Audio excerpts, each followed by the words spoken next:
Welcome back, y'all, to another video. Today I'm gonna do a little rating. Like, not rating, but my top games of all time. Or what I feel are my top 5. Because currently, I saw Jacksepticeye make a video, and I was like, that's pretty cool. Let me kind of do something like that.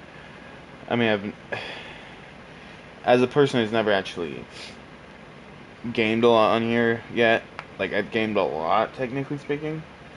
Because I post so many videos, but it I wanted to see the way I'm doing this is I'm streaming a game on my PlayStation, so I have this mic's audio and not this crappy, you know, laptop audio. But yeah, so that means that this video is gonna be a mess. So I'll throw up the thing during editing. Boom, boom, boom. It'll be on somewhere on the screen, or I'll just shrink you down, put you right there. Shrink me down, put me right there, right there, right there, right there. Yeah, you get the point. My favorite game of all time is Elden Ring. I haven't played Dark Souls or that trilogy. I played some of the first one, but I never actually didn't get into it because I realized there was a glitch to leveling, like getting infinite runes, and I used the hell out of that, and my friend and I kind of just then stopped playing.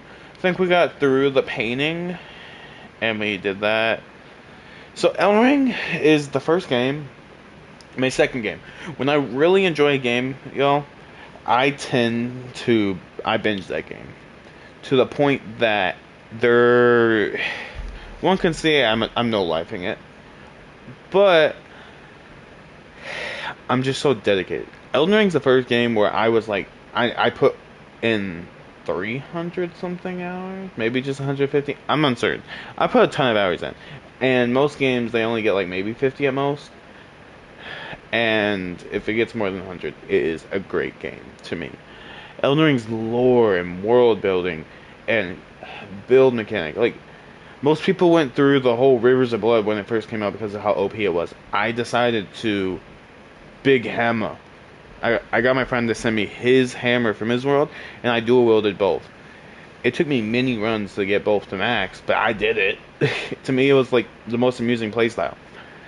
Um, it also is so graphically good. I loaded up into the game and was amazed on how good it was. The lighting, the character creation, there's not just one way to get a location. There's like 5 to get to one place. And when you think you completed the overworld, no, you didn't complete the game. You have the entire underground, which is about the size of the entire map. And the amount of endings and stuff that you can miss in your first playthrough, that it made me beat the game 4 times in a row just to get most of the endings. Not most, but 4 of the endings. Frenzy of the Flame is my best and is my favorite ending. It feels the most right. That may not be a good description of the game, but it is the first game that I would be. I realized that this game pushed what gaming could be to me, and any game afterward has not lived up to that potential. Then we have my second game of all time, Bloodborne. It's from the same. One second, y'all. I will be right back. Oh, I'm back, y'all. Okay, let's get back into this. Where's my phone? It's in my pocket. Man, y'all don't want to see what's in that room. It is. Even though I'm terrified. Okay, what was it? Bloodborne. Yes, it's from the same company as Elden Ring, but to me, it's like a completely different game. It is. It may be my number 1, but I'm gonna put it at number 2 because I can only enjoy it with friends. Well, my one friend, because your boy he doesn't have multiple. The combat was so smooth. It was. I didn't buy Elden Ring. By Bloodborne. What am I talking about? Because it was on the pass. It was a PlayStation exclusive, and it was 1 month PlayStation monthly game. And I had it, and me and my friend were like, "Oh, well, let's play it." We, I think we beat it in like 3 days, but that's like 3 days of not like, oh, probably less potentially, because we were just nonstop going and going and going. And the Bloodborne has the best co-op of all the games. It's the same co-op. It just feels so much better for some reason. It makes no sense, which is awesome. It's fast paced, and it's also so memorable because me and my friend, there's a boss with he has like a lantern and he sends out this wispy stuff and it's like an attack, like a spell. We beat it on his, but we tried on mine and we just couldn't. It took us, I don't even know how many tries. It's been 2-3 years since we've done this, and I have it in the back of my mind. A hunter is a hunter, even in a dream. A hunter is a hunter, even in a dream. And I'm just like, amazing. Like, why do I remember that? It's so bizarre. And the eldritch horror of it all. Though I forget what they're called. The weird tentacle things that you can't see unless you have enough insight. They're so terrifying, but so beautiful because they're always there, but you may not see them, which is incredible. The fact that all enemies have two phases depending on how much insight you have. Like, you get punished for having too much, but also at the same time, it's a reward because they give better, like, blood echoes. If you haven't tried it, I recommend it. It is the one game I can recommend to anybody if you have a PlayStation. My third game, and the rest of the games from here on are completely different than these first two. And this game is Stardew Valley. This game is incredible. I'm gonna say that for all these games, but this game is so chill, relaxed, the progression of it all. You cannot hate a single aspect of this game, I feel. And if you do, well, you're just a bad person. No offense, but you're just bad. The Stardew Valley at its core is best with friends. And that's what I had. When me and my friend first started playing games together, it was in summer for 1 month straight. Every night. Hey, Tayfayo, he doesn't have a YouTube, but he's the guy who played Risk of Rain to it. We would play so much of this game. We would be up, I think we'd play like 12 hours every single night, and then we would sleep during the day. We just kept going. And I recommend, if you have a best friend and you have the time to play this game, you don't even have, like, I feel like it brought us closer together, and we didn't even hardly speak. We just didn't have to speak. We sort of like enjoyed each other's presence in a non-gay way.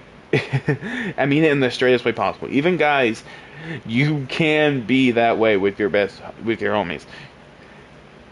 Which is probably why our relationship is so good, because we could handle each other at our quietest. We handle each other at our loudest, which is so nice because I can barely do that with anyone.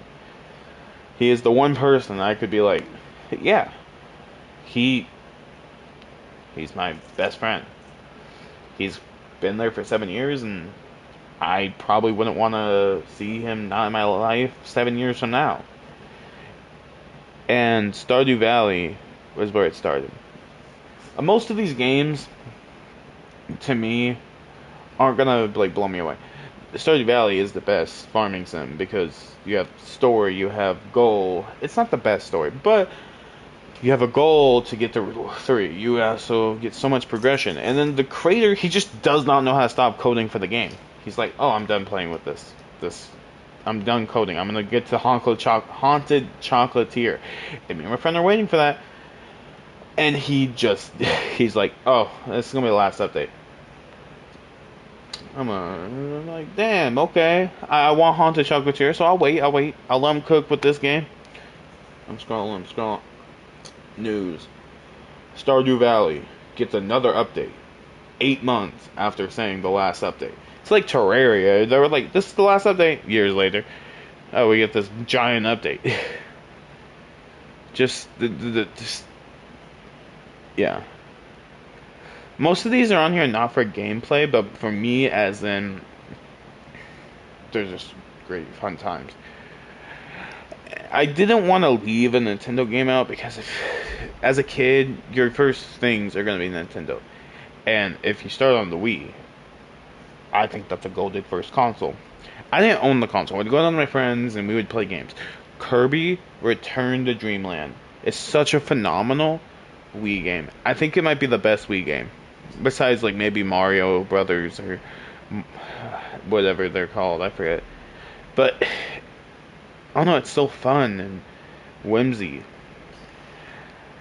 It had me. We would. It's the first game where, like, I kind of was like, oh, let's run it back. We're gonna get this boss this time. Or, like, we wanted to get new power ups, so we would just keep going and going and going. It's just. It's the one Nintendo game I could say I could enjoy. And I wanted to put a Nintendo game on here. Then we have Borderlands 3. Not the best in the actual 5 games that they have now. I guess you could say 7 if you want to include Tales from the Borderlands, New Tales from the Borderlands. But fuck those pieces of shit games. I'm not the only one. Everyone agrees probably universally on that. But Borderlands 3 is the first game that got me into this franchise, and I played Flak. And I played hours on this game. And let me tell you, it is so good. It's the first looter shooter I can enjoy. Just me wanting to get guns. The boss design, the world design. Story's not great. I won't say it gets any points for the story. But it is the first game of its kind that would allow me to. Oh, it's a yawn. I hope y'all yawned at home. Are you yawning right now? Yeah, you better. Yeah, you. I see you, Timothy. I see you, Charles. Bailey. Maybe it's Samantha. I don't know. Yeah, Borderlands 3, it's a 7 out of 10 game. We'll just get to that. Probably less for most people. But, to me, it's the first game. Technically not my first game. I played Borderlands 2, but I did not know it was even a Borderlands game. And it's the first game that really opened up a franchise to me. And was like, I can't wait for the next game. I need more. I bought every DLC and I was just like, always on top of it. Borderlands 3 is also. I don't even see how they get so creative with it. Their guns, I mean. Just gonna make the most random shit, and then they do it. Their references. They're so cool. Oh. What else is there? I like the art style. I'm not saying it's gonna win any points, but the art style is quite nice in the Borderlands games. It's cel shaded, it's kind of comic booky, and each game they kind of evolve it. I wish I had more to say about Borderlands 3, but Borderlands 3 is it's in there. Watch Dogs 2. It is the second game I got on my first console. My first console, well, I guess my first console was PlayStation 2, but I don't really count it because I had to share that with my brothers. Watch Dogs 2. I don't know, it's just really fun. It's the hacking, the city, the traversing, it's basically GTA but fun for a child. That's how I can word it. I feel that pretty much sums it up. It is not the best. It's in here because it's my second game on my own console. First one being Spider-Man. I would put Spider-Man on here, but it wasn't that eye-opening. It caught me the mechanics of games, and being like PlayStation, I was just jittery all over the place my first time through, and for a beginner, that game really awakens something in you, and its story is really good. It's also a PlayStation exclusive. I didn't want to put another one on here, so we're gonna go Watch Dogs 2. I don't play live games, and any game that I really play, I only do one-time playthrough. So we're gonna put Watch Dogs 2. It's hacking GTA all thrown in together. The characters are really nice. To me, like, the characters are full-fledged. They feel like real people. The backstories to them all of it. It's also on here because it's the first game where I decided I'm gonna beat this game 3 or 4 times in one sitting, like a day. I beat this game so many times for no reason, because I could. And most people probably, maybe it was ADHD, maybe I was just like, why not? Why not? It's the same thing with Elden Ring. I beat it 4 times because, well, I could. A lot of games don't do that to me. Some honorable mentions. I forget what the game is called. If I do find it, I'll put it up here. I think it got like a second game later on with like all of it and more content. But it's like you're playing these boats. There's different ones. I remember Big Duck. That was a game that I had on the Xbox 360. Oh, I guess it isn't my first console, but Xbox 360 wasn't known to me. PlayStation 2 was my second console. PlayStation 4 was my second console. Truly, it was on the Xbox 360. It was like a boat racing game. There was a lot of exploration. I don't do good at racing games, but this game was really fun, and I really enjoyed it. And it's one of the few games that I got to play with my brothers without having to grab them by the neck every 2 seconds and like Homer and Bart Simpson, because, you know, brothers, you're gonna fight. But yeah, that game was really fun. Another one, Ultimate Chicken Horse. It's just really fun.